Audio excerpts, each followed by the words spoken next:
why did you choose the space? I think we've established that it's a immense opportunity, but I just want to see if anything beyond that that drives you. I didn't choose this.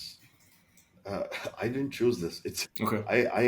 I feel it chose me, and I'll just tell you the only reason why I'm doing this thing is because my father left the Mhm. shoebox of memories, wishes, things he needed to be done on his behalf in the future. So, as coming from a technology background, that's where some of the best founders will be who are working in certain line and see a problem that technology can replace and understand the back end of technology to actually know how to deliver that. Okay. So I was working at Salesforce.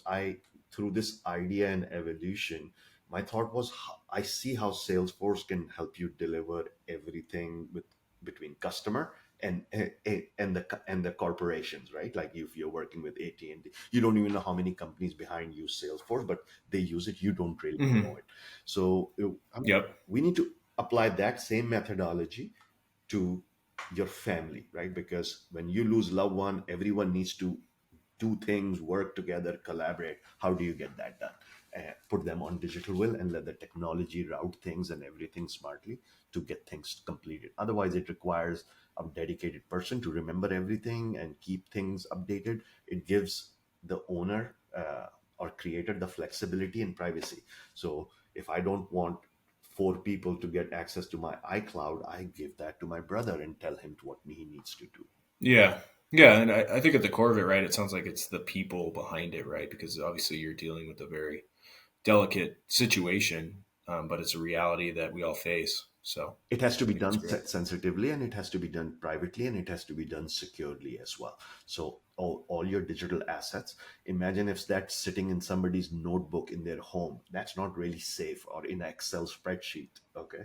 So with digital will, all your passwords and everything you pass on to your loved one, they don't get delivered to them today. It only gets delivered after you pass away. Okay. So Hmm. Hmm. things don't unlock that. So they know that they will have access to your Apple password, but they won't have that password, and that we control that key until you pass away, because we don't our users don't want to pass on those things, because more people knowing that in your life is more security hazard for you long term, with all the frauds and everything that's happening online. Yeah. And maybe you can expand on that point of like from a cybersecurity or a security perspective, right? If someone is utilizing your app and their crypto keys and their banking passwords are stored in there, how do you protect people's data? See, I can't. I would love to, but we have a Hmm. patent on this, Okay. and all. Okay, and I can tell you, this is all I can tell you. We have made this foolproof in that. Okay, so anything that you store in the most simplistic manner, I'll tell you. Let's say if you gave me your password or a crypto key, you know you don't need that crypto key again. So you have given us that input one way. Okay, we only are going to bring that back after you pass away, and it is we have applied all the security measures and the layers and the encryptions and everything beyond that. Okay, but Hmm. even then these are timed where it will only be unlocked after you pass away. So there is limiters on that. Nobody can get into that database because they don't know where it exists. Okay. Hey, no, I That's think that's fair. that's the layaway, It, easy it, way to explain that. But this is important. This is fundamentally important.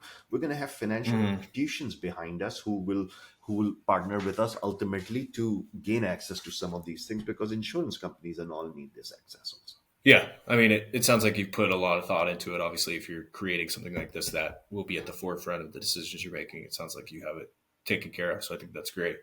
I'm curious. You mentioned you were working with Salesforce. How does someone, or how did you go from full time job at Salesforce to full time founder and entrepreneur?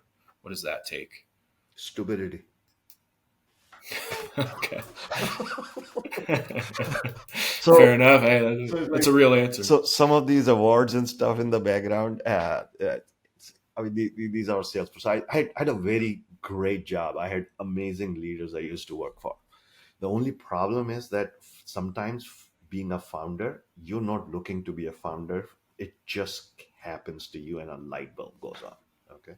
So Hmm. the light bulb went on in my head as I was thinking about certain thing. I'm like, that, and you connect those pieces together. And many founders who may listen to this, or in the future, they'll go through that moment, if they haven't gone through, where the light bulb turns on, where you can see the light at the end of the tunnel, but you don't know how you're going to really get there. But that, for Mhm. me, that moment was happened in 2016, in that sense. So that's when my light bulb moment was.